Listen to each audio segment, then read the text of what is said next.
I'll also say this, because we're talking about the whole writer's strike. Me personally, I don't agree with this whole writer's strike union situation and everything else like that. At the end of the day, industries change, industries evolve. I see what's happening right now in the YouTube space. It's rougher right now than it was 5 years ago. I'm not going to cry about it. I'm not going to protest and picket YouTube and whatever else. Look, the business changes and you have to change along with it. AI really is creating scripts and really creating the written word that it never was able to do before. So all the writers out there need to realize that and either embrace it or transition into something else. Listen, AI can put Harrison Ford's 20-year-old face. Exactly. And you could continue to make Indiana Jones with him at 20 years old with an AI. Exactly. But I'm going to say something that he said, which I totally believe. It takes away from the authenticity of a real performance. Okay. You can't AI that. Okay. Yeah, you can AI the image, but in terms of the talent and the raw ability and the instinct of acting with someone else and creating that vibe and that realism in that moment, you can't AI that. For now, but let's see where AI is going to be in 20 years. That would no. If that happens, we're done. Listen, We're done. Number one, I don't think we're done. I think it would be amazing. Who would want that? Who would want that? I'll tell you exactly who would want it.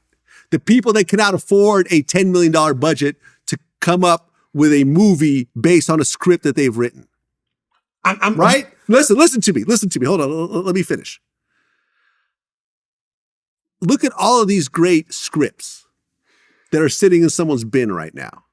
Because there's a person at that studio that does not want to sign a $10, $20 million check and put their job on the line for this thing to come together as a great project. Imagine if the industry has always tried to penny pinch. Listen, of course, just like every other business, right? The whole point is to make a profit.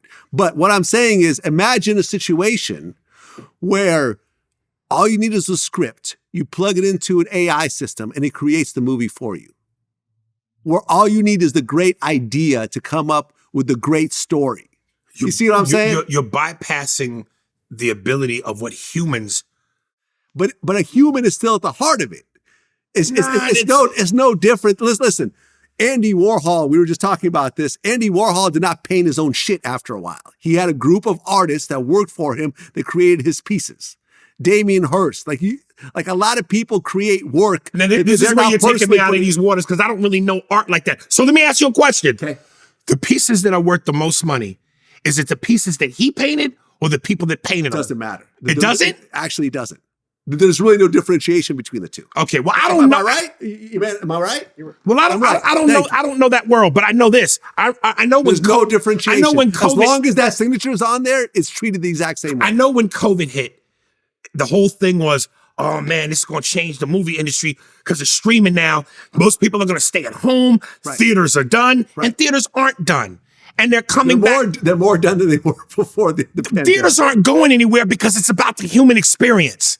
It's about sitting in the dark with the popcorn, with your friends, seeing these characters and these moments play out on that gigantic screen. That is a tradition.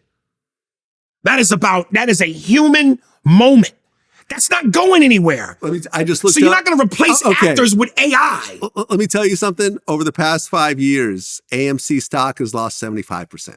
So the movie industry is actually going into the toilet. The movie theater industry is in the toilet right now. So you think that there's going to come a time? There's not a think. I'm looking at the actual numbers. I'm asking you. You think there will be a time when all movie theaters like drive-thrus are extinct? No.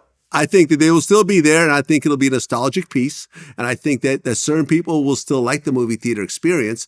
But because so many movies are not coming out on demand, damn near the same day that it's coming out of the movie theater, and people I have like 3 85-inch TVs in my house. You know what I'm saying? 4. Okay, so I'm saying, even if I don't, I'm not gonna let you outdo me.